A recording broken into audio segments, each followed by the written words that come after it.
When I first pulled up to the gravel drive leading into my family's old lake cabin, I felt a strange mixture of excitement and relief. The cabin had been in my family for decades, a summer retreat that I had only visited in my childhood. Life, work, and responsibility had kept me away from it for years, but now I was finally moving in to make it my full-time home. The place had history, character, and more importantly, peace, something I desperately needed after years of city living. The lake itself shimmered under the morning sun, a glassy reflection of pine trees swaying gently in the breeze. The cabin, though weathered, stood proudly at the edge of the water, a reminder of simpler times. I had a moving truck parked on the dirt road and several boxes already lined up outside, waiting to be carried in. It was the first day of what I hoped would be a fresh chapter in my life. Little did I know, it was also the first day of a battle that would spiral far beyond what I could imagine. I had only carried 2 boxes inside when I heard the sound of a vehicle pulling up fast behind me. Turning around, I saw a white SUV stopping abruptly in front of the cabin drive. Out stepped a woman in her mid-50s, sunglasses perched tightly on her face, and a clipboard clutched under her arm. Her walk was sharp, her chin high, her presence carrying that unmistakable energy that screamed authority, even when it wasn't hers to hold. At first, I assumed she was a curious neighbor, but within seconds, she made her intentions clear. She introduced herself as part of the local homeowners association. I hadn't even realized there was one here. This was the lake cabin area, filled with a mix of seasonal visitors and permanent residents. Growing up, my family never paid fees or dealt with regulations. But according to her, things had changed. She wasted no time telling me the rules I was supposedly violating by moving in without HOA approval. Her tone carried that sharp edge, like she was waiting for resistance. She barely looked at the cabin or the boxes I was lifting. Her eyes were locked on me as if I was an intruder on her territory. I tried to remain calm. I explained this was family property, long owned free and clear, and I was simply moving in. But nothing I said seemed to matter. She flipped through her clipboard, rattling off items that sounded more like threats than facts. HOA fees, landscaping regulations, parking restrictions, and a so-called application process to live there. Each word was delivered as if it were law, even though her confidence couldn't mask the shakiness underneath. Something in me knew instantly that this wasn't about rules. It was about control. Within half an hour, she was raising her voice about calling law enforcement if I didn't comply. I thought she was bluffing, but she pulled her phone out and dialed right in front of me. Her voice softened on the call, as though she was the victim reporting a crime.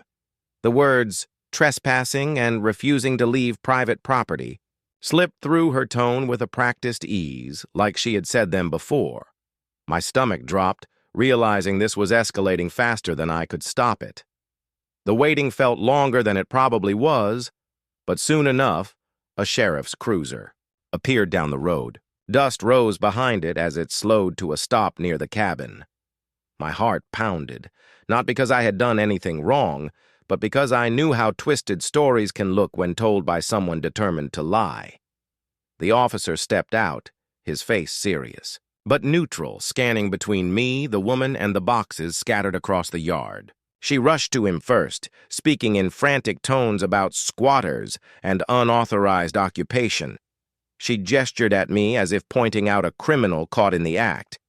When he finally turned to me, I kept my voice steady, explaining my family's ownership and showing him the deed paperwork I had brought in anticipation of legal filings for utilities and tax records. His expression shifted, his questions direct but fair. He looked at the documents, then at the woman, and back at me. Slowly, it became clear he wasn't buying her story, but that didn't stop her from pushing harder, insisting the HOA had power over every inch of the neighborhood, including this cabin and road. The officer finally drew a line. He told her that property ownership trumped any HOA claim unless there was documented legal jurisdiction, which she couldn't produce. her face flushed red, her voice stumbling as she insisted he didn't understand the situation. But the more she argued, the calmer he became, until finally he told her to leave me alone and let me move in. That moment should have ended it. But as she stormed back to her SUV, slamming her clipboard shut, I knew in my gut this wasn't over. Spent the rest of the day carrying in boxes, unpacking essentials, and trying to shake off the encounter. But the peace I had dreamed of already felt tainted. Every creak of the floor, every gust of wind across the lake made me wonder if she was lurking nearby, waiting for her next move.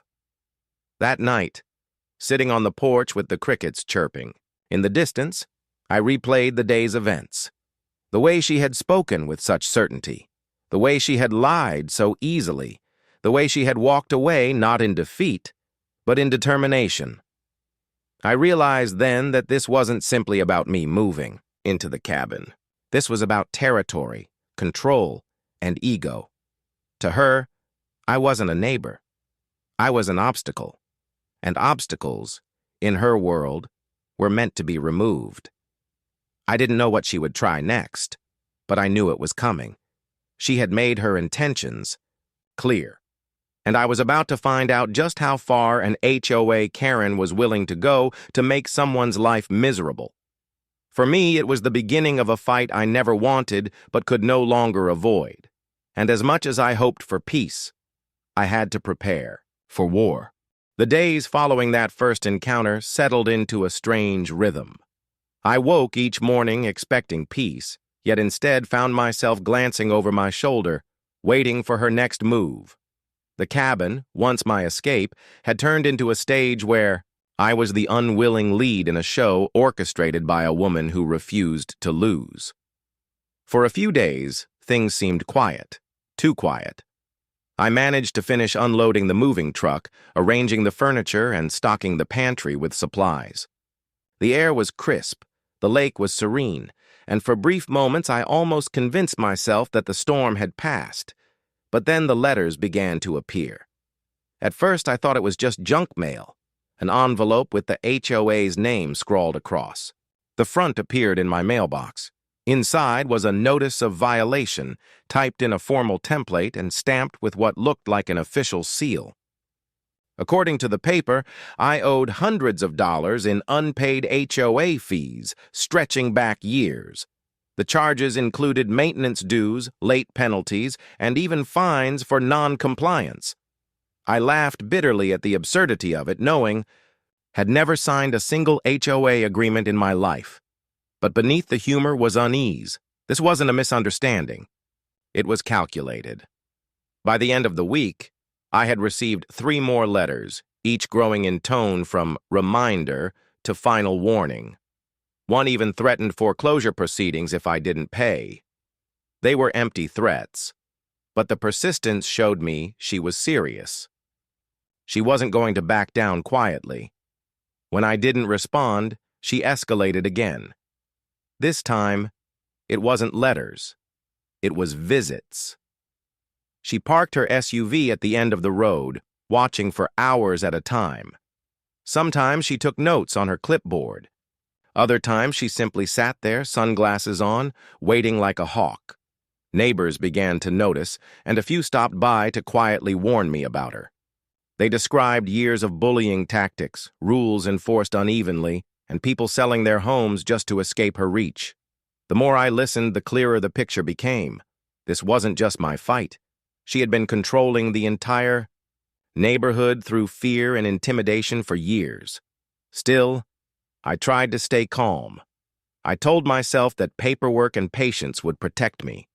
I double-checked the deed, filed copies with the county office, and even consulted a local attorney who confirmed what I already knew. My property wasn't under HOA jurisdiction, but knowing the truth and living peacefully with it were 2 different things. She wasn't bound by reason. She was fueled by ego, and that made her dangerous. Her next move came one afternoon as I was stacking firewood near the porch. A tow truck rumbled down the dirt road and stopped right in front of my cabin. The driver stepped out, clipboard in hand, and announced he was there to remove my moving truck for illegal parking. My pulse spiked. The moving truck was parked on my own land, not blocking the road, not breaking any law. I asked who had called, and the driver pointed vaguely back toward the neighborhood. It didn't take much guessing to know. I stood firm, refusing to let him touch it, and once again I found myself calling the sheriff's office for help. When the deputy arrived, the story unraveled quickly. The tow order wasn't official. It was a private complaint, misrepresented as a legal directive. The deputy shut it down immediately, sending the truck away, but not before giving me a pointed warning. This wouldn't be the last time. And he was right. Over the next few weeks, it felt like I was living under siege. She filed noise complaints when I used a chainsaw to cut wood. She sent landscapers to my property without permission, then billed me for services rendered. She even attempted to block a delivery truck bringing furniture by standing in the middle of the road, arms crossed like a human barricade. Each incident felt more ridiculous than the last. Yet each one chipped away at the peace I had hoped to find here. But then came the turning point. One evening, I decided to drive further down the road, past her house, to explore the far end of the neighborhood. I noticed something curious. The road leading past my cabin and continuing down to her property didn't look like it was maintained by the county. It had no signs, no official markings. A thought sparked in my mind, one I couldn't shake. The next morning, I drove into town and pulled property maps from the county clerk's office. What I found stopped me cold. The road wasn't owned by the county. It wasn't owned by the HOA either. It was privately deeded, and that deed, it belonged to the parcel that included my cabin. I read the records twice, 3 times just to make sure. It was all there in black and white. Decades ago, when the land was first divided and sold, the developers had deeded the road as part of the original cabin tract. My family had unknowingly inherited not just the house, but the road itself, the only road that led to Karen's house and several others beyond it. Which meant every time she had driven down here to harass me, she had been trespassing on my property. The weight of that realization hit me like a thunderclap. For weeks, I had felt powerless, the target of her games and schemes. But suddenly, the power dynamic had shifted completely. She thought she owned me through rules and fines, but the truth was, I owned the very ground she drove on to get to, her own home. I sat there in the records office, stunned at the irony. She had called the cops on me, threatened me, stalked me, and lied to my face, all while depending on land that wasn't hers. The question now wasn't whether I could fight back. It was how. Driving home that evening, I couldn't help but smile for the first time since moving in. The battle wasn't over, but now I held the most powerful weapon of all, the deed to her lifeline. And sooner or later, she was going to find out. The discovery of that deed changed everything, though I didn't reveal my hand right away. I knew the road ownership would be my trump card, but playing it too soon could backfire.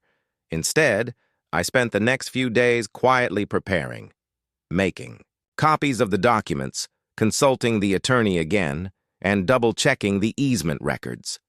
The paperwork was airtight. There was no recorded easement giving Karen or anyone else guaranteed access. Technically, I could gate the road tomorrow, and legally, she would have no right to cross without my permission.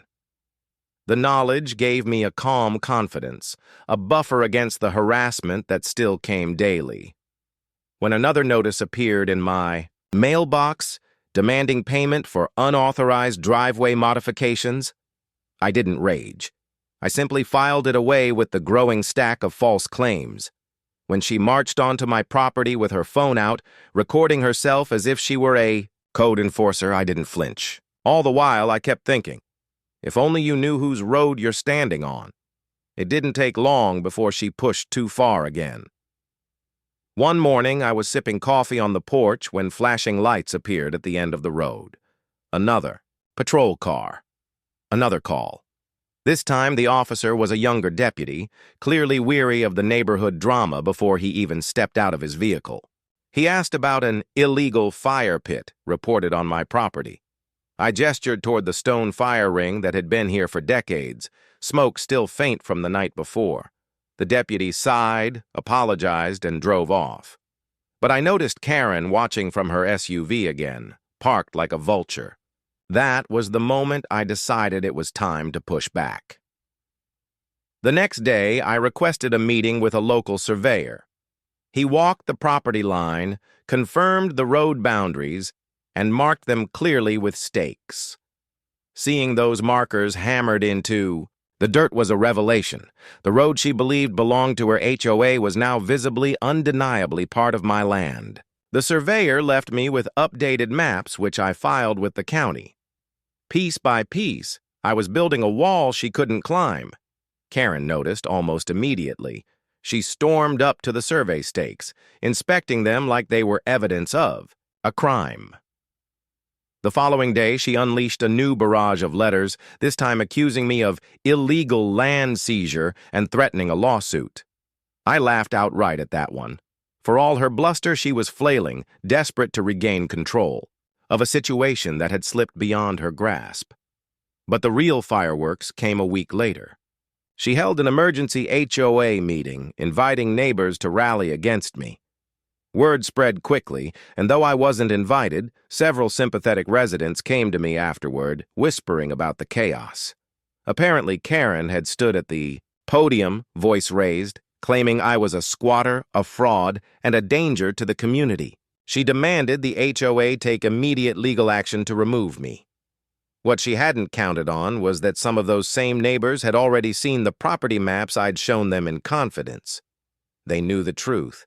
They were tired of her reign of terror, and at that meeting they began to question her authority out loud. For the first time in years, people pushed back. Still, Karen wasn't finished. A few days later, I woke to find a set of no trespassing HOA property signs planted along the road near her house. They were cheap, flimsy, and entirely meaningless, but the intent was clear. She wanted to send a message that this was her domain. That afternoon, I removed every single one of them and neatly stacked them by her mailbox.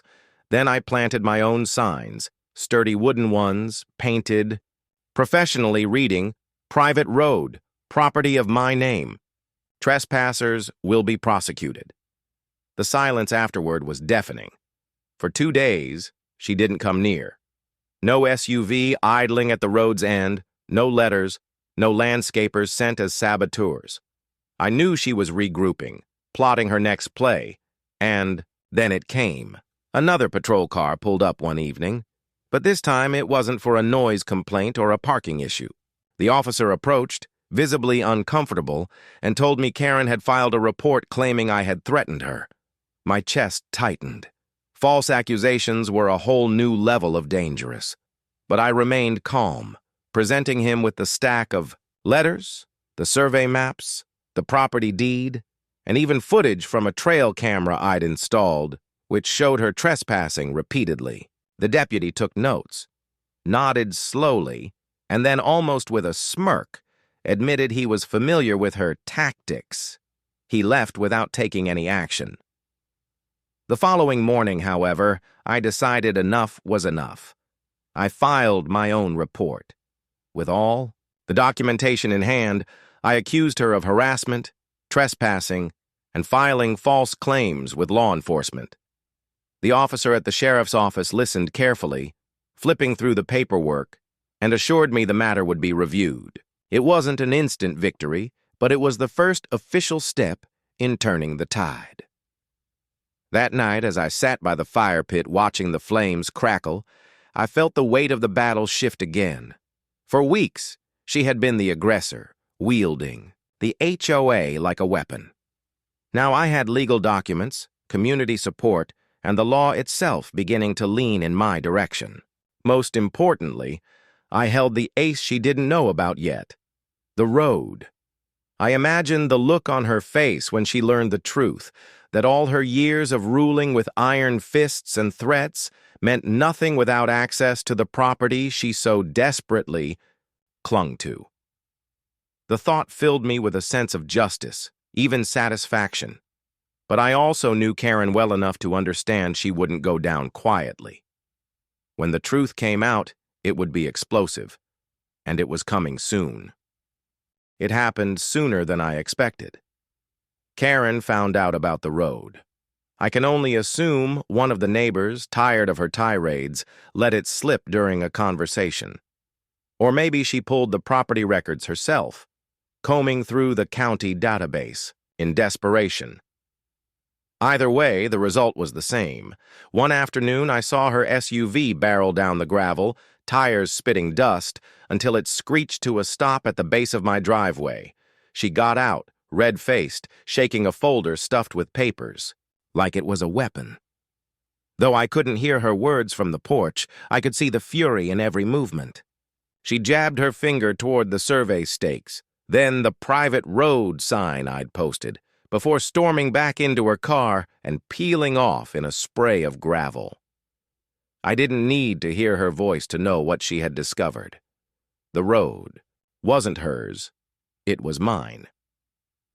The following days were a spectacle. She doubled down, parading up and down the lane in her SUV, glaring out the window like a general inspecting enemy territory.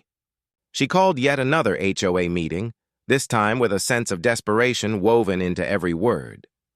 Neighbors told me she held up copies of the property deed, claiming it was fraudulent paperwork and accusing me of tricking the county. She swore she would take me to court, that she had connections who could fix the records, that no outsider would ever take control of her community. But the more she ranted, the more isolated she became. Neighbors who once followed her, orders without question, now shifted uncomfortably in their seats. Some even walked out. It was as if the spell she had cast for years was breaking, and people were finally realizing she was just a bully with a title. Still, Karen wasn't one to surrender. Her tactics became bolder, more reckless. One morning, I awoke to find a construction crew parked at the road's entrance, orange cones set up as if they were preparing to resurface the gravel. I marched down immediately, paperwork in hand. Calmly, I showed the foreman the deed and survey map. His eyebrows shot up, and within minutes, he was on the phone with Karen, shaking his head. I overheard him telling her they couldn't legally touch a private road without the owner's consent. By noon, the crew was gone, the cones abandoned like forgotten relics of her failed campaign. That was the moment the power dynamic shifted permanently. From then on, I stopped playing defense. I began enforcing my rights as the landowner. I posted additional signage, updated the county with official documentation, and even contacted the utility companies, reminding them that any work on the road required my approval. What had once been a weapon she wielded against me had transformed into my shield and my leverage, and Karen knew it. The next week, her SUV appeared at the edge of the property again, but this time, it didn't move. She sat there, idling, staring at the road like it was an enemy fortress. Eventually, she got out and started snapping photos of every sign, every stake, every inch of gravel. She was building a case, or at least trying to. I watched from the porch, coffee in hand, knowing the futility of her effort. Every photo she took was proof of my legal rights, not hers. But what I hadn't anticipated was how far she was willing to go when backed into a corner. Late one evening, long after the sun had set, I heard the rumble of an engine outside. When I stepped onto the porch, I saw headlights creeping slowly down the road. At first, I assumed it was a neighbor coming home late, but then the vehicle stopped near the new private road sign. A shadowy figure climbed out, flashlight in hand. My stomach sank as I realized it was Karen. She tugged at the post, yanking and pulling, trying to rip the sign out of the ground. When it wouldn't budge, she produced a small hammer from her bag and began pounding at the screws. My trail camera captured every second of it. The HOA president, under cover of darkness, vandalizing property that didn't belong to her. I didn't intervene. I didn't shout. I simply let the camera do its work. The next morning, I walked, down to find the sign battered, leaning sideways but still standing. I smiled, retrieved the footage from the camera, and added it to my growing file of evidence. Piece by piece, she was digging her own grave. Within days, I scheduled a meeting at the sheriff's office. I brought the footage, the letters, the fake complaints, the trespassing incidents, and now the vandalism evidence. This time, the deputy didn't just nod sympathetically. He leaned forward, frowning, and said, "We've had multiple reports about her. It might be time this goes beyond neighbor disputes." He promised to escalate the matter, potentially involving the county prosecutor. Karen must have sensed the walls closing in because her behavior became erratic. She drove slower on the road, glaring but no longer speaking. Her letters stopped. Her surprise inspections ceased. It was as if she were waiting, bracing herself for whatever blow was about to land, and then it did. 2 weeks later, I received a call from the county office. They had reviewed the harassment claims, the vandalism footage, and the false police reports. An official warning was being issued to Karen, with the threat of misdemeanor charges if the behavior continued. More importantly, the county confirmed, in writing, that the road ownership records were valid and indisputable. They even advised me that if Karen attempted to block or obstruct the road in the future, I could pursue civil damages. I couldn't help but chuckle at the irony. For months, she had used the HOA as her weapon of choice, wielding rules and bylaws to terrorize anyone who crossed her. Now, the very institutions she had leaned on were standing firmly on my side. That evening, I walked the length of the road, gravel crunching beneath my boots, breathing in the cool lake air. For the first time since moving in, I felt a sense of peace, a sense of control. No longer was I the newcomer being harassed into submission. I was the landowner, the one holding the real power. And yet, I knew Karen well enough to understand this wasn't the end. People like her didn't fade quietly into the background. No, she would scheme, plot, and search for some loophole to regain her dominance. But every move she made would only tighten the noose she had placed around her own authority. The road was mine. The power was mine. And soon, the community itself would realize they didn't need her anymore. What Karen didn't know was that I had one final plan, a way to not just defend myself, but to permanently dismantle her control over everyone else.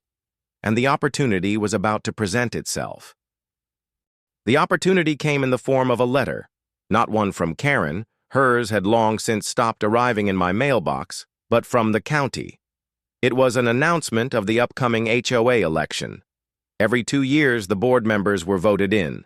And though the process was supposed to be democratic, Karen had run unopposed for nearly a decade. She thrived on neighbors' apathy, filling positions with friends and allies until no one bothered challenging her. But this year was different. The county's new oversight program required open nominations, and because of Karen's recent warnings and citations, several neighbors began whispering about change. Some were still hesitant, afraid of retaliation, afraid of the drama, but others were fed up. I could feel the shift whenever I walked into town. Where once people avoided eye contact with me, now they nodded, even stopped to chat. Some even apologized for not standing up sooner. I realized then, this was my chance. The road had given me leverage, but an election could take away her power completely. Without the HOA title, Karen would be just another homeowner, subject to the same rules as everyone else. She would no longer have a stage to shout from or authority to twist. And if I could rally enough people, we could not only remove her, we could dismantle the toxic structure she'd built. I began quietly. Conversations on the dock, casual chats at the diner, waves across driveways. I didn't campaign with flyers or speeches. I simply listened. Everyone had a story. The family who'd been fined for leaving a kayak too close to shore. The retired couple who had to repaint their cabin 3 times because Karen didn't like the shade of blue. The college student who was nearly evicted for hosting a weekend barbecue. Each story was fuel, and each person I spoke to felt lighter just knowing someone believed them. Word spread faster than I expected. Before long, I wasn't the only one talking. Neighbors were knocking on each other's doors, sharing grievances, realizing how much power they actually had when united. The community that Karen had ruled through fear was finally stirring awake. Karen, of course, caught on. The moment she sensed resistance, she launched her own campaign, plastering the bulletin, board with signs, sending out lengthy emails full of empty promises and veiled threats. She painted herself as the protector of the neighborhood, warning that without her, the community would fall into chaos. She even tried to use me as her villain, claiming the outsider who owned the road wanted to take over everything. But the more she talked, the more people saw through her act. On the night of the election, the community hall buzzed with more energy than anyone could remember. Nearly every homeowner showed up, a record turnout. Folding chairs scraped against the floor as neighbors filled the rows, murmuring, some anxious, some excited. At the front of the room, Karen stood stiffly behind a podium, shuffling papers that trembled slightly in her hands. I sat quietly in the back, waiting. When the nominations opened, Karen's name was called first, as expected. She raised her chin, flashing a forced smile. But then another voice spoke up. "I nominate Daniel." The room turned.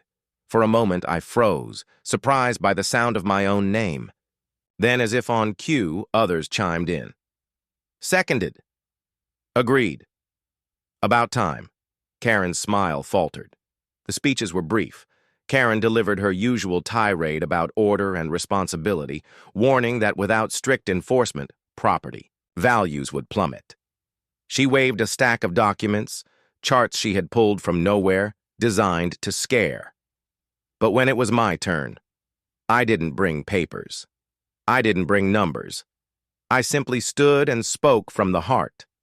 I came here because this cabin is part of my family's history. I wanted peace, community, and a place where neighbors could trust each other. What I didn't expect was fear. Fear of fines, fear of harassment, fear of speaking out. That's not community. That's control. We deserve better. Silence followed, heavier than any speech I'd heard before. People weren't just listening, they were remembering. They were weighing years of frustration against the possibility of change. Then the vote came. Slips of paper were passed, scribbled on, collected in a box at the front. Karen stood tall, arms crossed, confident in the system she had manipulated for years. But when the count began, her face drained of color. One by one, the tally rose in my favor. It wasn't close. By the time the final vote was read, Karen was pale, her hands gripping the edge of the podium so tightly her knuckles shone white. I had won by a landslide. The room erupted, not with cheers. Not at first, but with relief. Neighbors clapped, hugged, even laughed nervously as if a storm had finally passed. For the first time in years, the hall felt alive, free. Karen didn't congratulate me. She didn't shake my hand or even acknowledge the result. She gathered her papers in a frenzy, stuffed them into her bag, and stormed out without a word. The slam of the door echoed long after she was gone. That night, as I drove back down the gravel road, headlights bouncing off the trees, I felt the weight of what had happened. The battle wasn't just mine anymore, it was everyone's. Karen's. Rain had ended, and though she still lived at the end of the road, she no longer had authority over anyone. But I knew her. She wouldn't give up quietly. Losing power in the HOA didn't mean she would stop scheming, it meant she would get desperate, and desperate people made mistakes. The question wasn't whether she'd strike again, it was how and when. As my cabin came into view, porch light, Glowing warmly in the dark, I reminded myself of one thing. The road was mine. The community had chosen change, and no matter what Karen tried next, she could no longer do it from a position of control. For the first time, I wasn't just defending myself. I was leading something bigger. And Karen was about to learn what it felt like to be on the losing side. For a while, the lake grew quiet. After the election, neighbors walked with a spring in their step. Kids biked along the gravel without parents peeking nervously through curtains. The retired couple sat on their porch again, sipping iced tea without worrying about unauthorized furniture. Even the air felt lighter, like the whole neighborhood had exhaled. But peace never lasts long where Karen is concerned. She had lost the HOA presidency, but she hadn't lost her obsession. Every time I saw her, whether driving down the road or unloading groceries, her eyes followed me, cold, calculating. She no longer had a clipboard or rules to shove in people's faces, but she carried her anger like a badge. I knew she was plotting. The first strike came subtly. One morning I found nails scattered across the gravel road. At first I thought it might be coincidence, an accident from someone's truck. But then it happened again, and again. By the third time there was no question. Someone was trying to sabotage tires, and only one house sat at the end of the road. Karen. Instead of confronting her directly, I quietly installed a motion-activated camera at the curve near her driveway. It didn't take long. Just after midnight, the lens caught her hunched figure, tossing a bucket full of nails with quick, jerky motions before scurrying back toward her porch. When I showed the footage to the sheriff, he sighed. I was hoping she'd simmer down after the election. Guess not. But it wasn't just about nails. Soon, anonymous complaints began flooding the county office. Noise complaints about illegal parties at my cabin, zoning complaints about unauthorized construction. Each one was investigated, and each one turned out baseless. The inspectors grew weary, apologetic, but their hands were tied. Karen was using every official channel left to her, trying to bury me in red tape. Only, this time she miscalculated. Because of her harassment, neighbors rallied even closer. Some volunteered to clear the road with me, making sure no nails were left for kids' bikes. Others showed up at county hearings to testify on my behalf, calling out Karen's history of abuse. The community she once controlled had turned its back, and every desperate move only deepened her isolation. Still, I waited for her final act. It came on a stormy night, rain hammering the lake, thunder cracking over the hills. Around midnight, pounding rattled my front door. I opened it to find two sheriff's deputies, water dripping off their hats. "Mr. Daniels," one said gravely, "we received a call about a disturbance here, possible illegal activity." I almost laughed. "Let me guess. Karen?" The deputies exchanged a look. She sounded frantic. "Said you were hiding stolen property in your cabin." Stolen property. That was a new low, even for her. I invited them in, let them walk through every room, open every door, peek into every closet. The search was quick. When they finished, one deputy rubbed his forehead. "Sorry about this, again," but just as they turned to leave, the radio on their shoulders crackled. Another deputy's voice broke through. "You might want to check Karen's place." Caller reported suspicious activity at her property, too. The deputies froze. Then one said, "We'll take a look." Curious, I followed at a distance as their cruiser rolled slowly down the gravel road. Headlights splashed against Karen's house, where shadows flickered strangely behind the curtains. As they knocked, the door cracked open, and that's when the smell hit. Gasoline. Karen had been pouring it across her front porch, muttering to herself about scaring people straight. The deputy shouted, wrestled the can from her hands, cuffed her as she screamed about conspiracies and betrayal. Her words were wild, incoherent, but one truth was clear. She'd lost control completely. The next morning, news spread quickly. Karen had been taken into custody for reckless endangerment and harassment. She wasn't jailed long, but the incident shattered whatever shred of credibility she had left. Neighbors whispered, shook their heads, and finally stopped fearing her. Her reign was over. Weeks later, the county finalized a new charter for the HOA, this time with real checks and balances, limits on power, and clear protections for homeowners. I was asked to help draft it, and though I agreed, I kept my role modest. I didn't want to replace Karen's throne with my own.